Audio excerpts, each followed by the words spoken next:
নমস্কার, আমি রুম্পা চলে এলাম প্রতিদিনের মতো তোমাদের সামনে রেসিপি নিয়ে। আজকে আমি যে রেসিপিটা শেয়ার করব সেটা হচ্ছে শীত দেখো পড়ে গেছে আর এখন বাজারে সুন্দর শীতের সবজিও এসে গেছে। আজকে আমি এই শীতের সবজি দিয়ে মৌরলা মাছ দিয়ে একটি রেসিপি তৈরি করব। এটা কিন্তু শুধু মৌরলা মাছ নয়, যে কোনো ছোট মাছ, পুঁটি মাছ বলো, কাচকি মাছ বলো, যে কোনো ছোট মাছ দিয়েই কিন্তু এই রেসিপিটা তৈরি করা যায়। কোনো তেমন কোনো মশলাপাতির দরকার হয় না, সামান্য মশলা দিয়েই কিন্তু এই রেসিপিটা তৈরি করা যায় এবং দুপুরবেলা গরম গরম ভাতের সঙ্গে কিন্তু বন্ধুরা খেতে ভীষণই ভালো লাগে। আর এটি একটি সম্পূর্ণ সাবেকি রান্না, এটা মা ঠাকুমাদের কাছ থেকে আমি শিখেছি, তা সেটাই আজকে তোমাদের মধ্যে শেয়ার করছি। ভিডিওটা কিন্তু স্কিপ করো না, তাহলে তোমাদের পরবর্তীতে খুব অসুবিধা হবে। তা চলো কথা না বাড়িয়ে চলে যাই মূল রেসিপিতে। তা সবার প্রথমে আমি মাছের মধ্যে নুন আর হলুদটা মাখিয়ে নেব। তার জন্য দেখো এই যে মৌরলা মাছগুলো দেখো এরকম সাইজের, তো এর থেকে ছোট মাছ হলেও কোনো অসুবিধা নেই। প্রথমে মাছের মধ্যে নুন হলুদ মাখিয়ে নিচ্ছি,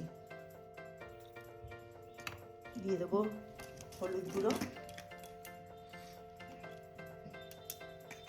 এবার মাছটাকে ভালো করে নুন হলুদের সঙ্গে মাখিয়ে নেব। দেখো মাছে নুন হলুদ ভালো করে মাখিয়ে নিয়েছি। আর এদিকে মাছটা ভাজার জন্য কড়াই বসিয়ে তেল দিয়ে দিয়েছি। তেল গরম হয়ে গেছে, তেলের মধ্যে আমি একটু সামান্য লবণ দিয়ে দিচ্ছি। তাতে করে কি হবে, তেলটা গায়ে ছিটেও আসবে না আর মাছটাও কড়াইতে লেগে যাবে না। এবার আমি মাছগুলোকে ভেজে নেব, দু ব্যাচে ভাজবো। একবারে সম্পূর্ণ মাছ ভাজবো না, দুবারে ভাজবো। দেখো মৌরলা মাছগুলোকে আমি কিন্তু ভেজে তুলে নিয়েছি, দুটো ব্যাচে ভেজেছি, তাই দেখো মাছগুলো কত সুন্দর গোটা গোটা আছে। এবার দেখো ওই তেলের মধ্যেই, মাছ ভাজা তেলের মধ্যেই আমি বেগুনটাকে ভেজে তুলে নেব। এখানে যে সবজি আছে সে সবজি বেগুনটাকে আমি ভেজে প্রথমে তুলে নেবো, কারণ বেগুনটা নরম সবজি, তাই আমি এটাকে পরে ব্যবহার করবো, এই জন্য আগে বেগুনটা আমি ভেজে তুলে নিচ্ছি। এবার আমি এর মধ্যে একটুখানি হলুদ গুঁড়ো দেবো, লবণটা এখন দেবো না, পরে দেবো। এবার আমি বেগুনটা ভেজে তুলে নেব।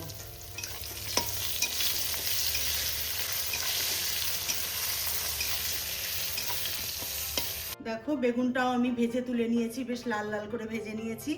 এবার ওই তেলের মধ্যেই আমি আবারও সর্ষের তেল দিয়ে দিয়েছি। এবার আমি এর মধ্যে দেব ফোড়ন। ফোড়নের জন্য দিচ্ছি দেখো এখানে আমি শুধু কালো জিরে। বন্ধুরা এটা কিন্তু একদমই সাধারণ একটা রেসিপি, কিন্তু খেতে কিন্তু অসাধারণ হয় গরম গরম ভাতের সঙ্গে, আর দ্বিতীয় কোনো পদের দরকার হয় না। দেখো কালো জিরেটা একটু ভেজে নিলাম। এবার আমি শীতের সবজি বলতে দেখো আগে তো বেগুন ভেজে তুলে নিয়েছি, এখানে আছে কুমড়ো, মূলো, শিম আর আলু, এগুলোকে একসাথে করে ভেজে নেব।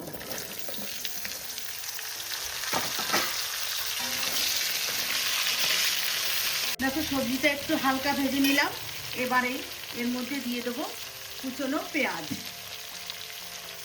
তেমন কোনোই মশলা পড়ে না, শুধু এই পেঁয়াজ, রসুন আর এটা আমি সম্পূর্ণ কাঁচা লঙ্কা দিয়ে রান্নাটা করব।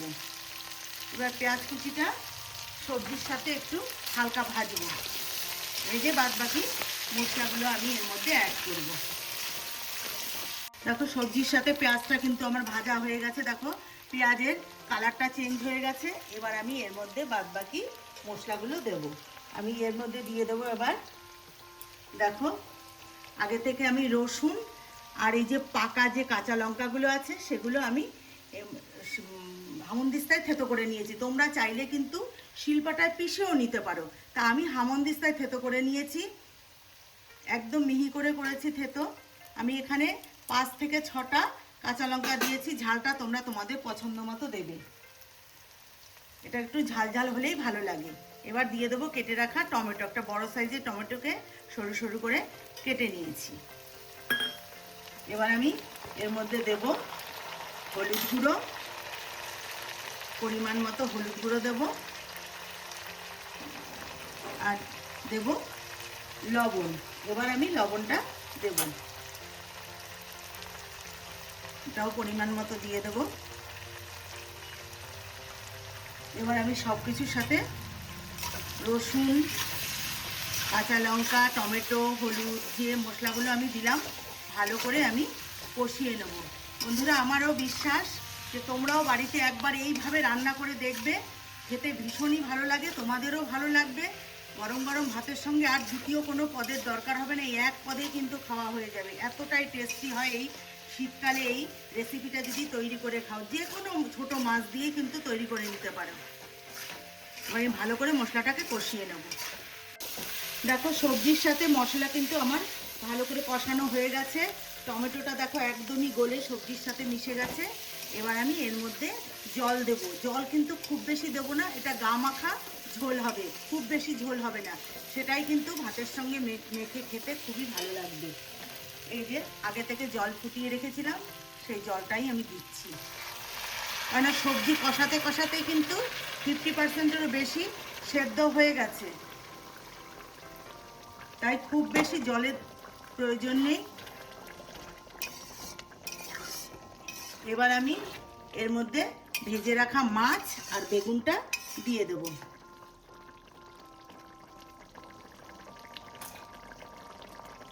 মাছ আর বেগুনটা দিয়ে দিচ্ছি।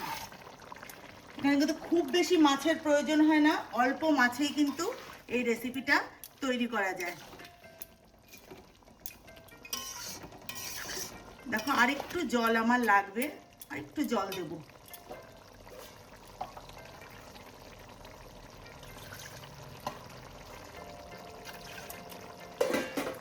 জল আমি আগে থেকেই ফুটিয়ে রেখেছিলাম।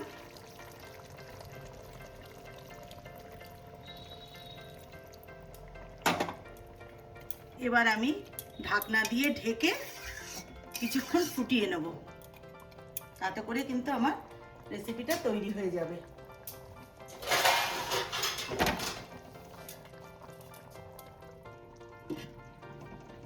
ঢাকনাটা তুলে নেব। দেখো, যতটা জল দিয়েছিলাম তার কিন্তু একদম অর্ধেকের থেকেও বেশি শুকিয়ে গেছে। এতটুকু ঝোল আমি রাখবো। আর তোমরা চাইলে কিন্তু, যেহেতু সবজি দেওয়া আছে, এর মধ্যে একটু চিনি দিতে পারো, তবে আমি আর এর মধ্যে কোনো চিনি দিইনি। এবার দিয়ে দেবো সবশেষে ধনেপাতা কুচি। এবার আমি গ্যাসটাকে বন্ধ করে দিয়ে নামিয়ে নিয়ে তোমাদেরকে দেখাচ্ছি। রান্নাটা কিন্তু আমার একদমই কমপ্লিট।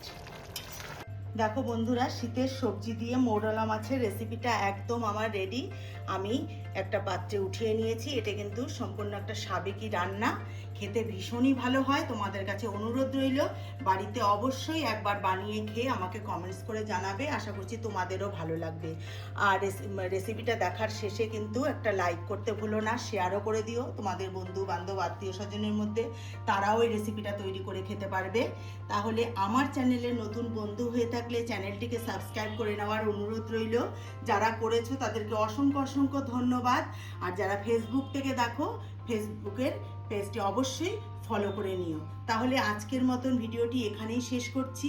ভালো থেকো, সুস্থ থেকো, নমস্কার।